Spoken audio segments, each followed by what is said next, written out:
Question on. Well, I have lots of questions. Okay. All right. I'm like you. I'm an engineer. Yeah. And I'm new to Parkersburg, in this district. And I looked at you and I said, gee, here's an engineer. And an engineer understands how to create wealth.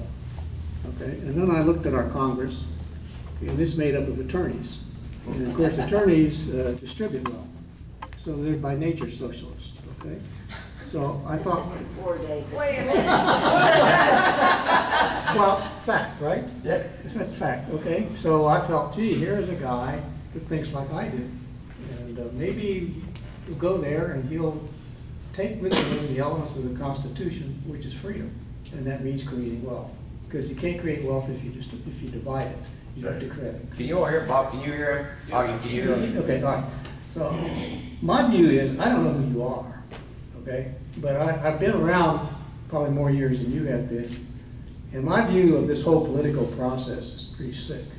I mean, I have dealt with congressmen, I have dealt with senators, I have dealt with just about every political appointee that comes to government. And by and large, there are people who I don't think could get a job anyplace else. So they could not get work anyplace else, okay? I agree. So they go to government. That's the last stop. You know, you start in industry, then you flunk out, you go to teaching, and then you end up in government. Careful. Well, I mean, that's the way. Well, you may be the next candidate. Okay? All right? So for me to really support you, I have to know who you are, okay? And I have to know what you believe, okay? And I have to understand, and I've done a lot of management, so I have to understand how you think strategically and how you think as a manager. Now, you made some comments up there that I would challenge. You say jobs is important. Well, you're not going to create jobs in 2 years. No, There's no way. You're going to have to set long strategic goals, and eventually you're going to build the jobs. So if you go down there, you're going to be just like Obama. You're going to try to create jobs. You're not going to do that. This is a jobless recovery, and that follows Joseph Schumpeter's theory of constructive destruction. When you have recessions, it's when industry cleans its act, and that's when productivity goes up. So you're going to have unemployed people for a long time unless they retrain or they move into new fields. So that's it. So you go down there for 2 years. The best you could ever do is to put in plans that you will show up 10 years after you leave. Yeah. Okay. And so, but I didn't get that today. So this is why I need to know who you are. Okay. All right. All right. Now, you're running very fast, getting ready for November. See, and I don't know what you're doing, but if I were running this campaign and running your shop, I wouldn't be out right now. I'd be building my base. And I would be acquiring knowledge, because knowledge is power. And you're going to go down there, and if you have knowledge, you'll be smarter than anybody else, because nobody down there has any knowledge. Nobody knows what's in a bill. And, you know, and you go down there and see who writes these bills. These are 20, 25-year-old kids, okay? And the guys who are managing, they're too busy with getting their hair combed and getting their pictures taken and put on the wall. If you've been in Senator Byrd's offices, you'll see his pictures all over the wall. Okay, and Jennings Randolph, you know how he's been around that. And they're more interested in wearing a suit of clothes than they are in substance. Now, I'll tell you a story out of school. When Senator Byrd was made the Coal Man of the Year, he was at my facility. We were walking in the back, and we had 4 piles of coal. We had lignite, we had subbituminous coal, we had bituminous coal, and we had anthracite. And he asked me what the difference was. And I'm saying, wow, you know, here's a guy that's doing clean coal, supporting the state of West Virginia, doesn't understand coal. Well, that's what you're going to run into. Now, you get a guy like Paul Ryan or somebody who knows the subject, that's leadership, and people gravitate. So, to me, I think what I would be doing is building that base and getting the knowledge. And so I've been sending you a lot of stuff on energy, okay? And I really get emotional about what happened to this state. You know, my dad's a coal miner here. In 1945, we had 200,000 miners producing the same amount of coal.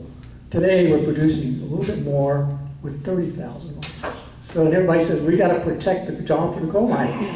I said, well, okay, let's protect them. But what do you do with the other 170,000 jobs? Why is West Virginia one of the only states that never recovered after World War II?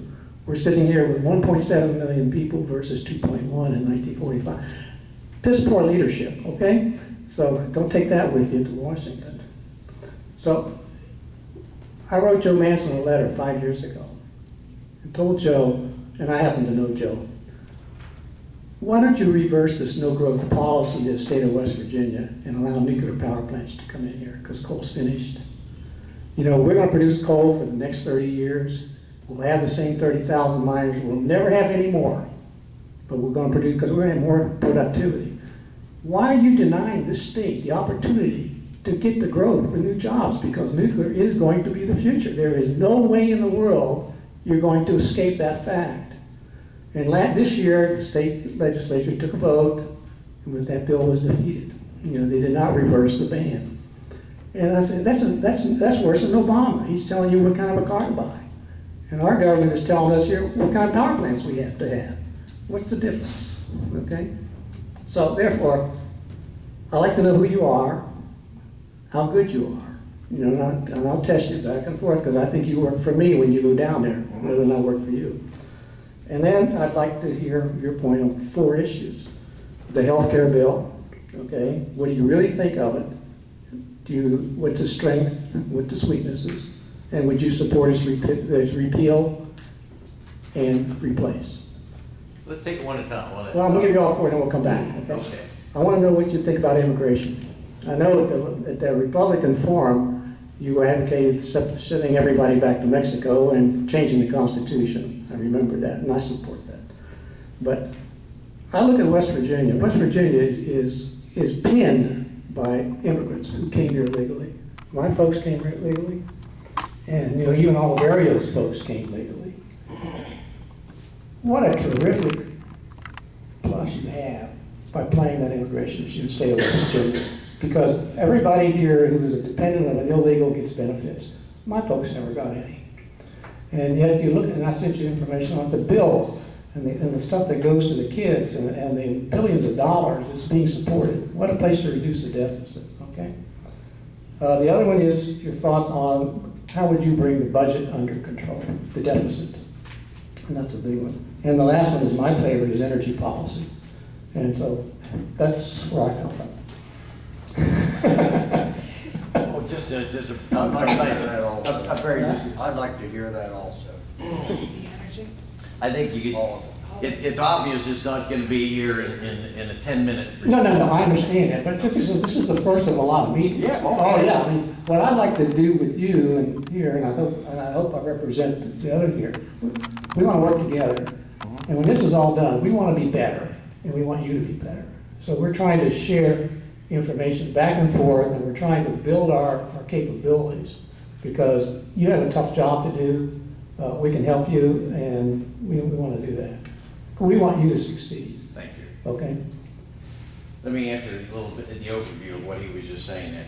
We met 2 weeks ago, and I've been collecting, gone back to get all the emails that I want to understand. I want to understand how he thinks, just like you understand how I think. And you had a background from the DOE, as I recall, and you're a mechanical engineer. I'm a civil engineer, structural by training. So we have that background with it, but